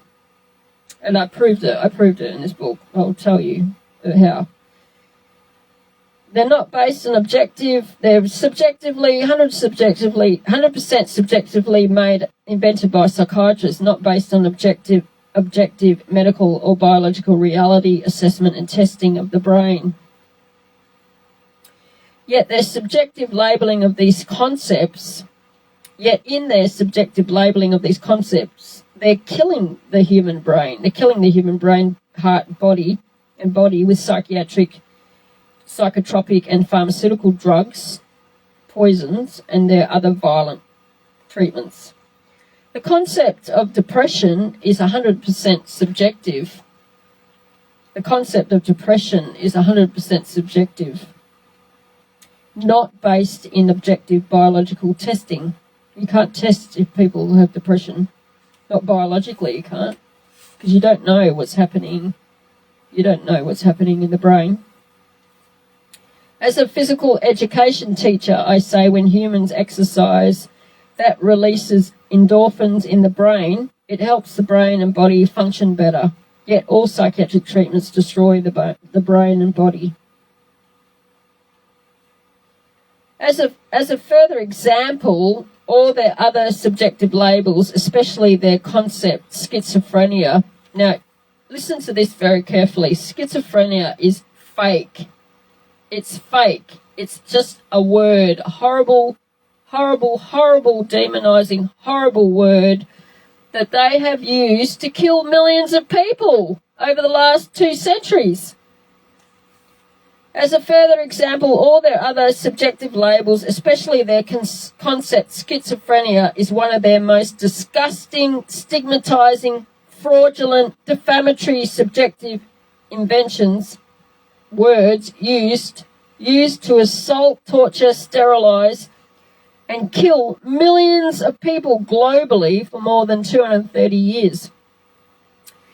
The word schizophrenia originates from the Greek words schizon, S-K-H-I-Z-E-I-N, meaning to split, and phren, P-H-R-E-N, meaning mind, which we know means the brain.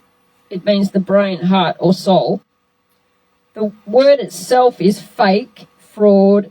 Because your brain can't be split. Your brain can't be split, okay, physically, as an organ. You can't split your brain, can you? You can't split your brain, and you can't split anyone else's brain, and nobody can split their own brain. That's just bullshit. Which we know means the word itself is fake, fraud. Your brain can't be split. It can't be physically split. It's bullshit. It's literally biologically impossible. It's a big, fat, defamatory, erroneous, made-up lie about the human brain. Your brain is powerful. The word schizophrenia was subjectively invented by Swiss psychiatrist Eugene Bleuler, B-L-E-U-L-E-R, in a 1908 lecture he gave, given at a psychiatric conference in Berlin, Germany. Bleuler stole and changed German psychiatrist Henrik Schul, 1880, Emil Kraepelin, 1883, and Prague psychiatrist Arnold Pick, 1891. He stole and changed the word, the subjective label dementia praecox, which is premature dementia, to schizophrenia. He just changed the words. The word dementia derives from the Latin word demens. They conceptualized as being, quote, being out of one's mind. The term dementia dates back to the 13th century. It's used by the medical community since the 18th century. Subjectively invented by alienist Philip Pinel. He lived from 1745 to 1826. You're not going to like what I say, but dementia is fake. Okay, and I've told you. I'll tell you why. It's subjective. It's a subjective psychiatric label. It's used by the medical community since the 18th century, subjectively invented by alienist Philippe Pinel, 1745 to 1826, and the French doctor Arnulf d'Aumont, D-A-U-M-O-N-T, in 1778. Again, this concept, being out of one's mind, has to literally translate being out of one's brain, heart or soul, which is literally biologically impossible to do or be as a subjective label or otherwise. You can't be out of your brain, can you? How can you be out of your brain? How can a human being be out of the brain? That's just bullshit. It's just a bullshit word. You can't be out of your brain, can you? Your brain is attached to and functions with your body. It's attached to and functions with your body. All those subjective labels are literally made up. 100% lies, fabricated, fake and fraud. They all try to claim they could subjectively understand and know what was happening in someone else's brain. No human can subjectively understand and know what's happening in another person's brain. It's impossible. Can people read other people's brains? Can people read other people's brains? Question mark. No, they can't. That's absurd. You can't read another person's brain, what's happening in the brain, subjectively sit back and know and understand what's happening in another human being's brain. It's impossible. It's 100% impossible. And it's absurd to think that you can do that.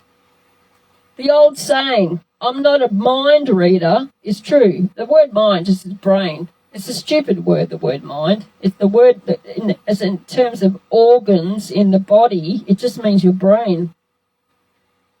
The old saying, I'm not a mind reader, is true. You can't read another person's brain. Their subjective labels didn't and don't exist in the brain in any sort of objective biological assessment and testing that proves they exist. That word dementia is often used to inflict all manner of horrifying abuses on elderly people. I'll read that again.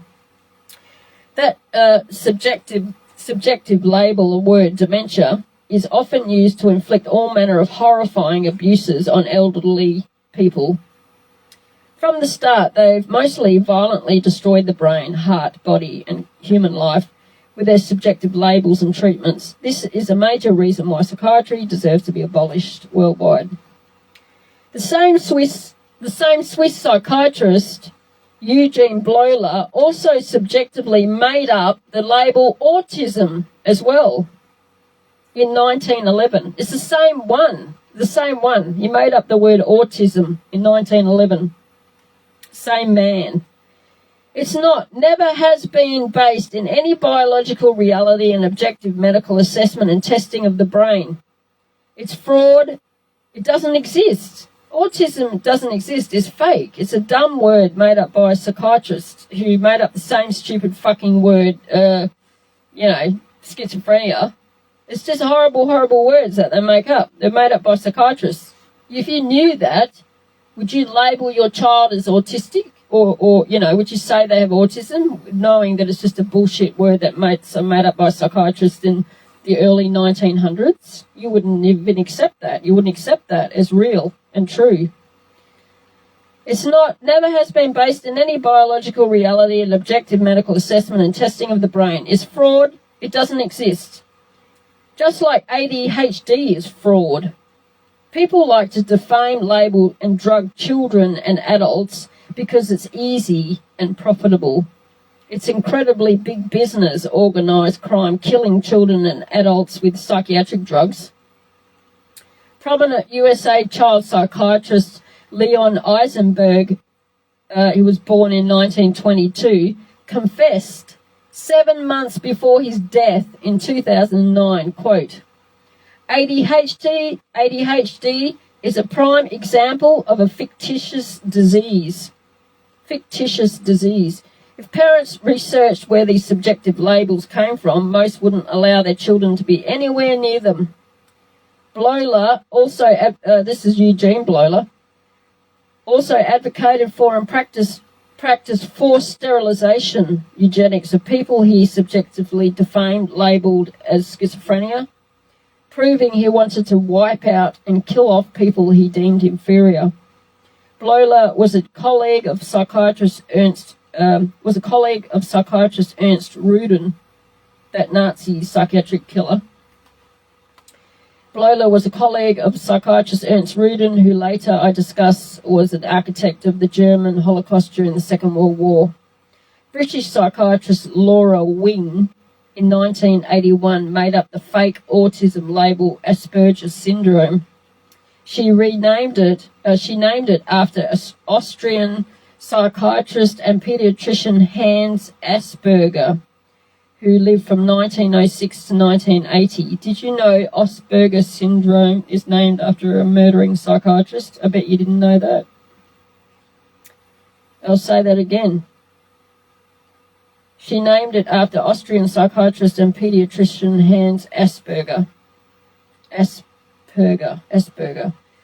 1906 to 1980, who sent children to be killed in the Nazi German T4 euthanasia program, Vienna's Am Spielgrund Children's Clinic, where 789 children were murdered. If people reading this think any psychiatric labels are real, legitimate, then allow yourselves to be labelled, locked up, see what happens to you, see how long you live. People assume mental illness is real. It isn't. It is not real. Are you willing to use, allow, promote defamatory words to assault, torture and kill people? That's happened for centuries. And if society labelled all psychiatrists with their own labels, locked them up in facilities, or the community injected them with their own dangerous drugs, they'd all be dead in a week, as I've previously said. Let's look at the word disorder. It literally means confusion. Confusion can be experienced by everyone. It's also 100% subjective. A person may themselves think or feel confused about something. They may need counselling to help themselves come to a position where they are comfortable with their thoughts and feelings if they want it. A person may think another person is confused, yet they have no idea of the thought processes going on in that person's brain. How could they? No one is a brain reader. Confusion is not an illness. It's not a medical disorder. It's not a biological disorder in the brain. No human could ever legitimately claim they subjectively know and understand what is happening in another human's brain. Then, because they think that person is confused about something, they have a biological illness or a medical disorder. That's impossible. That's impossible. It's absurd and it's rubbish. Some people have asked me, what if people are psychotic or have psychosis? Well, let's look at those words.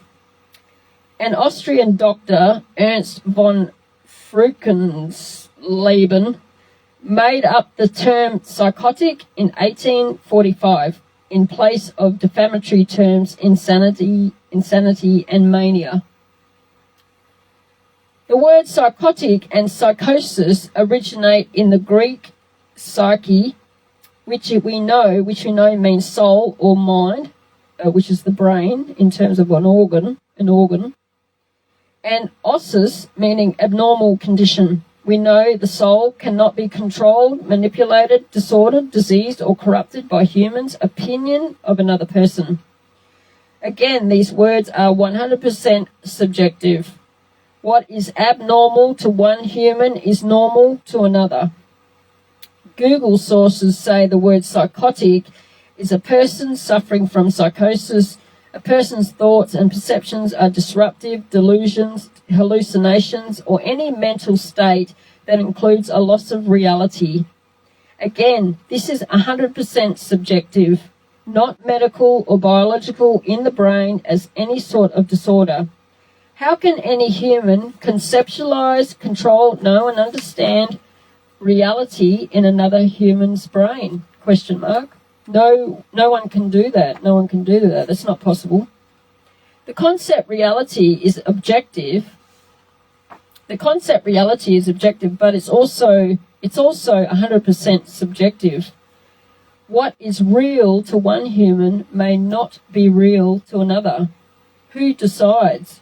We know reality and truth objectively by what we see in creation, for instance, physical reality of the earth, humans and animals, biological reality of male and female. Yet, reality is also constructed in the brain. It's different for everyone, making it subjective. Since the word psych refers to the soul, we know the spiritual world is as real as the physical world. Humans do have ideas, visions, imagination, hear voices. They may very well see, think, or hear things that another human doesn't. God talks to people in prayer, which is prayer, and so does the devil. This is very normal. What about people who talk to themselves? Lots of people do that. Lots of people do that.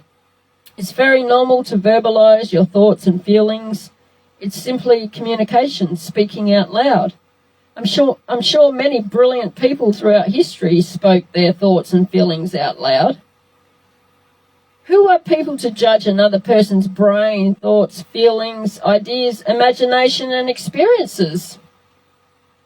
People get defamed so badly because another person says they claim they know and understand what's happening in that person's brain. No, they don't. No human can do that. Then the next thing you know, people are being violently whisked away to some facility they can't get out of, subjected to violent, dangerous practices, drugs, potentially murdered, because some evil arsehole thinks they know and understand what is happening in that person's brain, or because they're not conforming to society's expectation of how humans should think, feel, act and behave. That's all about controlling, harming other humans, punishing people for not existing a certain way. How absurd this whole bloody practice is.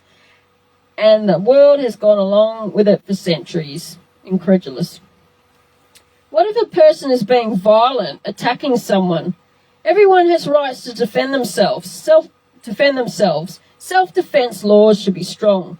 If an attacker is being violent, charge them with assault or whatever relevant charge. This is what courts, restraining orders, community service and prisons are for. But no government or societal person has moral rights to forcibly lock up anyone in any psychiatric building. It's violent, arbitrary imprisonment where they're assaulted, tortured, it can be potentially murdered, potentially have all their assets, money, bank accounts stolen, and all controlled. The ability to do this simply should not exist. Also, psychiatric drugs can make people violent, so don't give them to people. If something's going to make people violent, don't give it to people. If it's going to cause them to commit suicide, don't give it to people. That's just common sense. Even the concept truth is subjective to everyone. Jesus said, I quote, I am the way, the truth and the life. No one comes to God except through me. John chapter 14 verse 6. And Pilate said, what is truth? John chapter 18 verse 38. Yet many people don't accept that truth. Atheists' conception of truth is different to Christians' conception of truth. What is truth comparative with what is lies and false? I say God, Jesus and the devil are real. You say they're not. So who is telling the truth and who is the liar? I say reality and truth is God and Jesus. Jesus is love and compassion. The devil is a liar, a murderer and a thief. Yet atheists and other so-called religions may not see that truth. Based on facts, evidence, reality and truth is largely subjective, according to a huge range of factors. including people's intellectual and heart perception of life and worldview. My conception and perception of truth and reality as a Christian teacher is different to others, and vice versa. All humans are unique, different, and have their own conception of truth and reality. So, that's enough. I think that's enough. Okay. I hope I have proved well and truly. There's just so much more evidence in that chapter anyway. If you want to read it all, you have to get the book, because I'm not going to read it all out in videos. It's too large. Anyway, thank you for listening, and take care. God bless you all. Thank you.